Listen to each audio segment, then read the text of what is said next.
Par exemple, vous avez envie de commencer le sport parce que vous savez que c'est bon pour vous à tous les niveaux, mais le problème, c'est qu'il y a une petite voix dans votre tête qui va vous dire: «Tu n'es pas fait pour ça».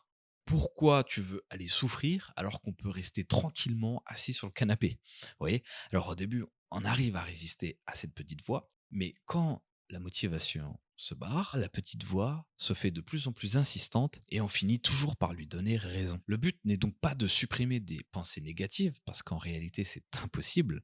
Si je vous dis de surtout pas penser à un singe, la première chose que vous allez faire, c'est de penser à un singe. Vous voyez, ce n'est pas aussi simple, les pensées négatives font partie du système et il faut faire avec. Mais du coup, à défaut de supprimer les pensées négatives, on peut littéralement noyer le système de pensées positives. Je sais que cela peut sembler un peu simpliste, mais le but n'est pas non plus d'être positif à chaque instant et dans toutes les situations. C'est pas du positivisme à l'extrême, mais avoir des pratiques de gratitude de 2 à 3 minutes par jour peuvent littéralement transformer votre énergie au quotidien. Parce que cela oblige le cerveau à prêter attention à des choses positives dans son environnement et de les intégrer. Et c'est la même chose pour les activités que l'on aime faire au quotidien, passer du temps avec ses proches, jouer avec ses enfants, faire du théâtre, du chant, de la danse, lire un livre inspirant, écouter un podcast, faire du dessin, peu importe, il y a plein d'activités qu'on en trouve tous et toutes agréables à faire, mais que l'on prend tout simplement pas le temps de faire, quoi. Parce qu'on sous-estime largement leur impact positif sur notre bien-être.